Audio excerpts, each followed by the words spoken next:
तो वेदों को समझने के लिए हम जानते हैं कि पौराणिक और आर्य समाजी अर्थात वैदिक पद्धति दोनों से पढ़ना चाहिए। तो जब हम देख रहे हैं कि आज हमको पढ़ना है कि वेदों में सौर्य गुरुत्वाकर्षण है कि नहीं, तो हम दोनों तरीके से पढ़ेंगे। तो हम सबसे प्रथम पढ़ेंगे ऋग्वेद 1.6.5। इसका मंत्र ऐसे है, वीलु चितारु जत्नु भीर गुहा चिदिंद्र वहनी भी अविंद उस्त्रिया अनु। इसका पौराणिक अर्थ बिना स्वरों का होता है। सुदृढ़ दुर्ग का भेदन करने वाले हे इंद्र, तूने गुफा में छिपी हुई गायों को तेजस्वी मरुद्गणों की सहायता से प्राप्त करने में सफलता पाई। लेकिन जब हम इसी मंत्र को प्राचीन वैदिक तरीके से पढ़ते हैं, जैसे कि आर्य समाजी पढ़ते हैं स्वरों के साथ, तो उसका अर्थ देखिए। मंत्र वही है, वीणु चिदारु जनु भीर गुहा चिदिंद्र वहनी भी अविंद उस्रिया अनु। सिर्फ इसमें अभी वैदिक स्वर मात्रा है। तो उसका पदार्थ है चित। जैसे मनुष्य लोग अपने पास के पदार्थों को उठाते धरते हैं, चित, वैसे ही सूर्य भी वीणु दृढ़ बल से उस्रिया अपनी किरणों के द्वारा संसारी पदार्थों को अविंदः प्राप्त होता है। अनु, उसके अनंतर सूर्य उनको छेदन करके आरुजत्नु भी भंग करने और बहनी भी आकाश आदि देशों में पहुंचाने वाले पवन के साथ ऊपर नीचे करता हुआ गुहा अंतरिक्ष अर्थात पोल में सदा चढ़ाता गिरता रहता है। भावार्थ, इस मंत्र में उपमालंकार है। जैसे बलवान पवन अपने वेग से भारी दृढ़ वृक्षों को तोड़ फोड़ डालते और उनको ऊपर नीचे गिराते रहते हैं, वैसे ही सूर्य भी अपनी किरणों से उनका छेदन करता रहता है। इससे वे ऊपर नीचे गिरते रहते हैं। इसी प्रकार ईश्वर के नियम से सब पदार्थ उत्पत्ति और विनाश को भी प्राप्त होते रहते हैं। इस मंत्र में देखिए आप, विलु दृढ़ बल से उस्रिया अपनी किरणों के द्वारा संसारी पदार्थों को अविंदः प्राप्त होता है। इसी से पता चलता है कि ऋग्वेद 1.6.5 में अप्रत्यक्ष रूप से सौर्य गुरुत्वाकर्षण का उल्लेख है कि कैसे वह अपने किरणों से, यानी अपने इलेक्ट्रोमैग्नेटिक रेडिएशन वेव्स से, ग्रेविटेशनल वेव्स से सारे सौर्यमंडल में अपना वर्चस्व जमाया हुआ है। ओम हनुमते नमः। अब हम ऋग्वेद में सौर्य गुरुत्वाकर्षण का दूसरा प्रमाण देखेंगे। मैं पढ़ रहा हूँ ऋग्वेद 1.35.6। पहले हम इसका वैदिक स्वरों के साथ हम इसका अर्थ पढ़ेंगे और उसके बाद हम उसका सरल अर्थ पढ़ेंगे। तो इसमें यहाँ पर वैदिक स्वरों के साथ दिया हुआ है, तिस्रो ध्यावः सवितुद्वा उपस्थांग एका यमस्य भुवने विराशाट आर्णिंग न रथ्य पमृताधि तस्थुरिह ब्रवीतु य उ तच्चिकेतत। पदार्थ, हे विद्वान, तू रथ्यम रथ आदि के चलाने योग्य, आणिम संग्राम को जीतने वाले राजभृत्यों के न समान इस सवितु सूर्यलोक के प्रकाश में जो तिस्रह तीन अर्थात ध्यावह सूर्य, अग्नि और विद्युत रूप के साधनों से युक्त अधितस्युः स्थित होते हैं, उनमें से दो प्रकाश व भूगोल सूर्य मंडल के उपस्था समीप में रहते हैं और एक विराशाट शूरवीर ज्ञानवान प्राप्ति स्वभाव वाले जीवों को सहने वाली बिजली रूप दीप्ति यमस्य नियम करने वाले वायु के भुवने अंतरिक्ष में ही रहती है, और जो अमृता कारण रूप से नाश रहित चंद्र तारे आदि लोक हैं, वे इस सूर्य लोक के प्रकाश में प्रकाशित होकर अधिदू तस्युः स्थित होते हैं। यह जो मनुष्य वाद विवाद से इनको चिकेतत जाने और उस ज्ञान को इस संसार या विद्या में ब्रवीतु अच्छे प्रकार उपदेश करे, उसी के समान होके हमको सद्गुणों का उपदेश किया करे। भावार्थ, इस मंत्र में उपमालंकार है। ईश्वर ने अग्नि रूप कारण से सूर्य, अग्नि और बिजली रूप तीन प्रकार की दीप्ति रची है, जिनके द्वारा सब कार्य सिद्ध होते हैं। जब कोई ऐसा पूछे कि जीव अपने शरीरों को छोड़ के जिस यम के स्थान को प्राप्त होते हैं वह कौन है, तब उत्तर देने वाला अंतरिक्ष में रहने वाले वायु को प्राप्त होते हैं ऐसा कहे।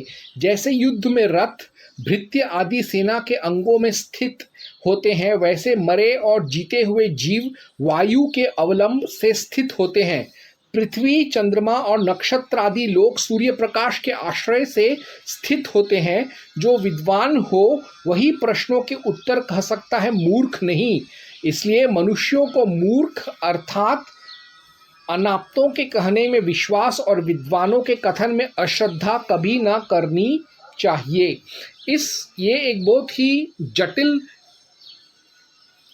मंत्र है और स्वरों के साथ इसका जटिलता और भी बढ़ जाता है। लेकिन आप इसमें देखिए, एक फ्रेज आता है इसमें, भुवने अंतरिक्ष में ही रहती है और जो अमृता कारण रूप से नाश रहित चंद्र तारे आदि लोक हैं, वे इस सूर्यलोक के प्रकाश में प्रकाशित होकर अधिधृतस्युः स्थित होते हैं। यानी ये सारे जो सौर्य मंडल में जो जितने भी तारागण और ग्रह हैं, वो चंद्रमा है, वह सब के सब स्थित हैं अपने अपने कक्षों में सूर्य की तरह, सूर्य के कारण, सूर्य की तरफ से आने वाले किसी शक्ति का। और यहाँ पर अगर हम वैदिक स्वरों से पढ़ें तो इसमें अप्रत्यक्ष रूप से यहाँ पर सोलार ग्रेविटी या सोलार इलेक्ट्रोमैग्नेटिक पुल का जिक्र है। लेकिन इसी मंत्र को यदि हम पौराणिकों के अंदाज में बिना स्वरों के पढ़ें तो अर्थ सरल हो जाता है और इसमें सूर्य का ग्रेविटेशनल फोर्स बहुत ही आसान तरीके से हम समझ सकते हैं। तो अब मैं आपको यही मंत्र बिना स्वरों के पौराणिक पद्धति से इसका अर्थ आपको बताऊंगा। पृथ्वी और आकाश तीनों लोकों में ये सूर्य के समीप हैं और सूर्य द्वारा ही प्रकाशित हैं। एक अंतरिक्ष लोक यमदेव का द्वार रूप है। रथ के धुरे की कील की भांति सब लोग सूर्य पर ही अवलंबित हैं। इस बात के ज्ञाता अन्यों को भी ज्ञान दे। यानी यहाँ पर सूर्य को धुरे की कील की भांति कहा गया है, जिस पर पूरा चक्र जो है वो जैसे धुरी पर आश्रित होता है, धुरी से लगा हुआ होता है, वैसे ही पूरा सौर्य मंडल सूर्य से लगा हुआ है। सूर्य जैसे धुरी है और पूरा सौर्य मंडल उसके चारों तरफ इर्द गिर्द गोलाकार में है। क्यों है? क्योंकि उसमें चुंबकीय शक्ति है, उसमें इलेक्ट्रोमैग्नेटिक फोर्स है, उसमें गुरुत्वाकर्षण शक्ति है। ये भी एक अप्रत्यक्ष प्रमाण है वेद में, खासतौर से ऋग्वेद 1.35.6 में, कि सूर्य में एक चुंबकीय शक्ति है, इलेक्ट्रोमैग्नेटिक फोर्स है, एक ग्रेविटेशनल गुरुत्वाकर्षण शक्ति है, जिसका ज्ञान वैदिक ऋषियों को था। ओम हनुमते नमः। अब हम पढ़ेंगे श्वेत यजुर्वेद माध्यान्ह शाखा का 33.43 श्लोक मंत्र। मंत्र हम सबसे पहले बिना स्वरों के पौराणिक रीति से पढ़ेंगे। आ कृष्णेन रजसा वर्तमानो निवेशयन्नमृतं मर्त्यं च हिरण्येन सविता रथेना देवो याति भुवनानि पश्यन्। अर्थात स्वर्णिम रथ पर आरूढ़ होकर अंधकार युक्त अंतरिक्ष के मार्ग में भ्रमण करने वाले देवों और मनुष्यों को अपने अपने कार्यों में संलग्न करता हुआ तथा सभी लोगों को ध्यानपूर्वक देखता हुआ सविता देव यहाँ आगमन करे। तो ये एक अर्थ हमको मिलता है जहाँ पर सूर्य देव का स्तुति हो रहा है बहुत ही साधारण तरीके से, मगर अगर हम इसी मंत्र को उसके स्वरों के साथ पढ़ें तो इसका पूरा अर्थ जो है वो बदल जाता है। तो अब हम उसको उसके स्वरों के साथ पढ़ेंगे। तो यहाँ पर स्वरों के साथ वही मंत्र है। यहाँ पर आप देख सकते हैं, यहाँ पे स्वर मात्राएं दिया हुआ है। तो इसका स्वरों के साथ पढ़ेंगे तो क्या पदार्थ है, देखिए। पदार्थ है मनुष्यों जो ज्योति स्वरूप रमणीय स्वरूप से कृष्णेन आकर्षण से परस्पर संबद्ध रजसा लोकमात्र के साथ आ वर्तमान अपने भ्रमण की आवृत्ति करता हुआ भुवनानी सब लोगों को पश्यन दिखाता हुआ देव प्रकाशमान सविता सूर्यदेव अमृतम जल व अविनाशी आकाश आदि च और मर्त्यम मरण धर्मा प्राणी मात्र को निवेशयन अपने अपने प्रदेश में स्थापित करता हुआ आ याति उदयास्त समय में आता जाता है, सो ईश्वर का बनाया सूर्यलोक है। भावार्थ है मनुष्यों जैसे इन भूगोल आदि लोकों के साथ सूर्य का आकर्षण है, वो वृष्टि द्वारा अमृत रूप जल को बरसाता और जो मूर्त द्रव्यों को दिखाने वाला है, वैसे ही सूर्य आदि लोक भी ईश्वर के आकर्षण से धारण किए हुए हैं, ऐसा जानना चाहिए। यहाँ पर दो चीज मिलता है। एक तो यह कि ईश्वर में आकर्षण शक्ति है जिसकी वजह से उसने पूरे सृष्टि को अपने साथ संलग्न किया हुआ है, और दूसरा यहाँ पर सूर्य के लिए शब्द इस्तेमाल होता है कृष्णेन, जिसका अर्थ है आकर्षण से परस्पर संबद्ध। कृष्ण का एक अर्थ होता है काला और दूसरा अर्थ होता है आकर्षण युक्त। यहाँ पर कृष्णेन शब्द इस्तेमाल किया गया है सूर्य के लिए, सविता अर्थात सूर्य देव के लिए। यानी सूर्य में एक आकर्षण शक्ति है जो दूसरे पदार्थों, ग्रहों, नक्षत्रों, ताराओं, तारामंडल और आकाशगंगा और सौर्यमंडल पर वह लागू करता है। और यह आकर्षण शक्ति को ही आज हम पाश्चात्य विज्ञान की भाषा में ग्रेविटेशनल फोर्स या इलेक्ट्रोमैग्नेटिक फोर्स कहते हैं। तो ये एक और प्रमाण मैंने दे दिया कि सौर्य का गुरुत्वाकर्षण या सौर्य का चुंबकीय इलेक्ट्रोमैग्नेटिक एनर्जी या फोर्स ऑफ अट्रैक्शन का ज्ञान वैदिक ऋषियों को था। ओम हनुमते नमः।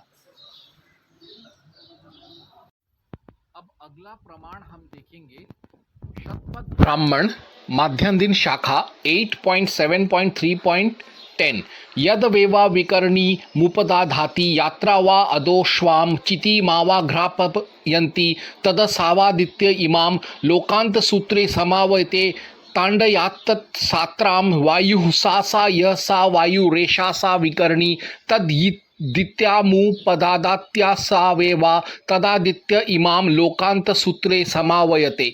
इसका अंग्रेजी अर्थ हुआ the sun strings these worlds the earth the planets atmosphere to himself on a thread.